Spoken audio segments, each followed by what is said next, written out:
નમસ્કાર, આપ જોઈ રહ્યા છો નેશન પ્લસ ન્યૂઝ. હું છું આપની સાથે હિતલ ભગત.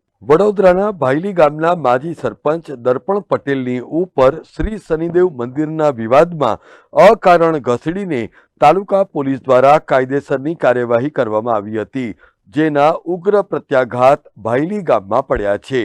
આજ રોજ માજી સરપંચ દર્પણ પટેલે ગ્રામજનોની સાથે રહીને સમગ્ર ઘટનાનો ચોંકાવનારો ખુલાસો કર્યો હતો, જેમાં શ્રી શનિદેવ મંદિરના પૂજારીને એક યુગલ દ્વારા હેરાન પરેશાન કરાઈ રહ્યા હોવાની વારંવારની ફરિયાદો દર્પણ પટેલને મળી હતી, જેને લઈને દર્પણ પટેલે અન્ય ગ્રામજનોને સાથે રાખીને મંદિરને તાળું મારી દઈને ચાવી પૂજારીને સોંપી દીધી હતી, જેથી નારાજ થયેલ મહિલા દ્વારા દર્પણ પટેલે એનું જાતિસૂચક અપમાન કર્યું હોવાના આક્ષેપો સાથેની એક ફરિયાદ તાલુકા પોલીસ સ્ટેશનમાં આપી હતી. તાલુકા પોલીસે પણ ભારતીય જનતા પાર્ટીના ધારાસભ્યના ઇશારે આ કાર્યવાહી કરી હોવાના પણ ગંભીર આક્ષેપો દર્પણ પટેલ દ્વારા કરવામાં આવ્યા હતા. અત્રે નોંધનીય છે કે આ સમગ્ર ઘટનામાં પુરાવા તરીકે નારાયણ રાજપૂત ઉર્ફે સદ્દામ અને ફરિયાદીના પુત્રની વોટ્સએપ ચેટ પણ રજૂ કરવામાં આવી હતી, જેમાં આ બંને આ ઘટના અંગે ડભોઈના ધારાસભ્ય શૈલેષ સોટ્ટા સાથે સંપર્કમાં હતા એવો પણ આક્ષેપ દર્પણ પટેલ દ્વારા કરવામાં આવ્યો હતો.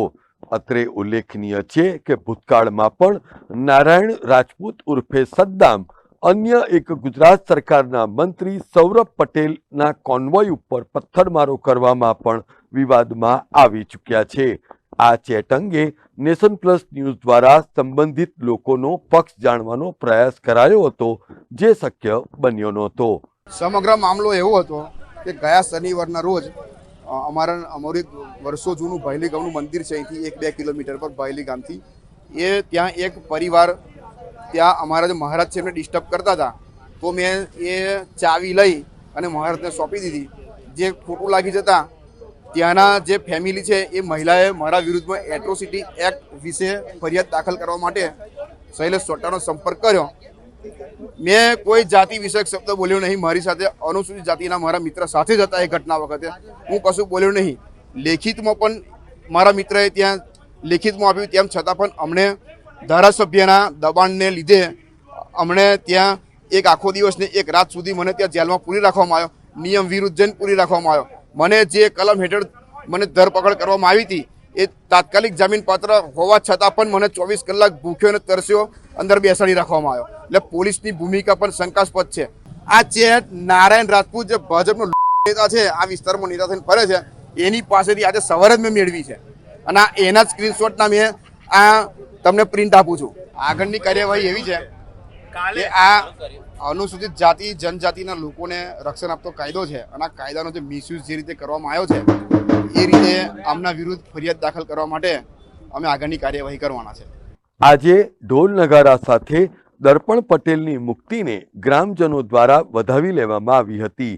અત્રે નોંધનીય છે કે ગ્રામજનોએ આ સમગ્ર મામલામાં રાજકીય હસ્તક્ષેપને જવાબદાર ઠેરવ્યું હતું. જ્યારે આ કથિત બોલાચાલી થઈ ત્યારે અનુસૂચિત જાતિના સભ્ય ખુદ દર્પણ પટેલની જોડે હતા અને એમણે આ તમામ આક્ષેપને નિરાધાર ગણાવીને ફગાવી દીધા હતા. મંદિરે ગયા હતા અમે દર્શન કરવા અને ત્યાં પછી આ બનાવ બન્યો. એ બનાવ બન્યો તે વખતે અમે હાથે જ હતા અને કંઈક વહીવટના આધારે કંઈક ચર્ચા થઈ હતી અને પછી એમને કંઈક મગજમારી થઈ અને એવું કીધું કે એમણે એવી અરજી કે આ જાતિવાચક શબ્દ બોલેલા છે, મને આ છે તે છે, પણ એ તદ્દન ખોટી વાત છે. હું સરપંચની હાથે જ હતો. હું આજે SC કાસ્ટને બિલોંગ કરું છું. જયમીનભાઈ છે, એમના મમ્મી કંઈક કુંજબેન કનુભાઈ પરમાર એમના નામની અરજી છે. એ ભાઈ જાતિવાચક શબ્દ બોલીને એમને જેમ તેમ બોલેલા છે, મારામારી કરેલી છે.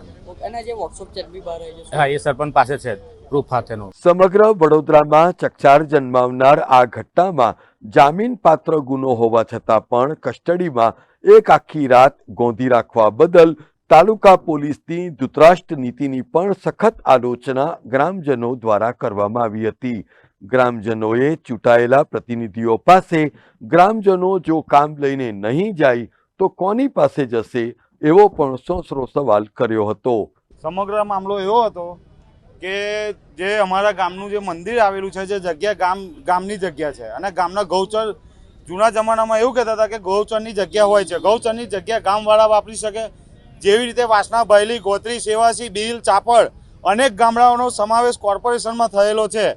અને જે સરપંચે ગામનો પ્રશ્ન ઉઠાવી અને એ જગ્યાની માગણી નથી કરી, પણ એ જગ્યા સમગ્ર લોકોનું મંદિર બનાવેલું હતું એટલે લોકો વાપરે એ માટે મંદિર પાછું લેવા માટે ગયા હતા. પણ ત્યાં બોલાચાલી પણ નથી થઈ તથા ત્યાં કોઈ અપશબ્દ પણ બોલવામાં આવ્યા નથી. શાંતિ રીતે મામલો પત્યો હતો. પણ એ ખોટી રીતે ગામના આગેવાનોને, સરપંચને તથા આજુબાજુના ગામડાના વિસ્તારોના માણસોને હેરાનગતિ કરવામાં આવી હતી.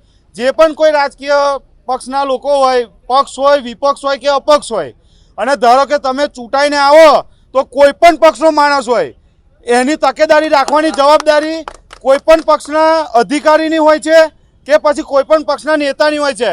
વાદ વિવાદમાં પડવું નહીં અને આવી રીતે જો પબ્લિકને હેરાનગતિ કરવામાં આવે તો સમગ્ર ગામો એક થઈ અને અવાજ ઉઠાવવામાં આવ્યો હતો. અને બીજી વસ્તુ કે તમે સત્તા પર આવો તો સત્તા પર આવ્યા પછી કોઈ પણ પક્ષનો માણસ તમારી ઘરે કે તમારા ડેલે કામ લઈને આવે તો એ કામ કરવાની ફરજ સત્તા પક્ષના માણસની હોય છે. કેમેરામેન નવનીત પરમાર સાથે Chirag Patel, nation plus news, Vadodara. સમાચારોના સતત અપડેટ મેળવવા માટે અમારી નેશન પ્લસ ન્યૂઝની યુટ્યુબ ચેનલને સબસ્ક્રાઇબ કરો, બેલ આઇકન દબાવો અને જોડાયેલા રહો ફેસબુક, ઇન્સ્ટાગ્રામ અને ટ્વિટર પર.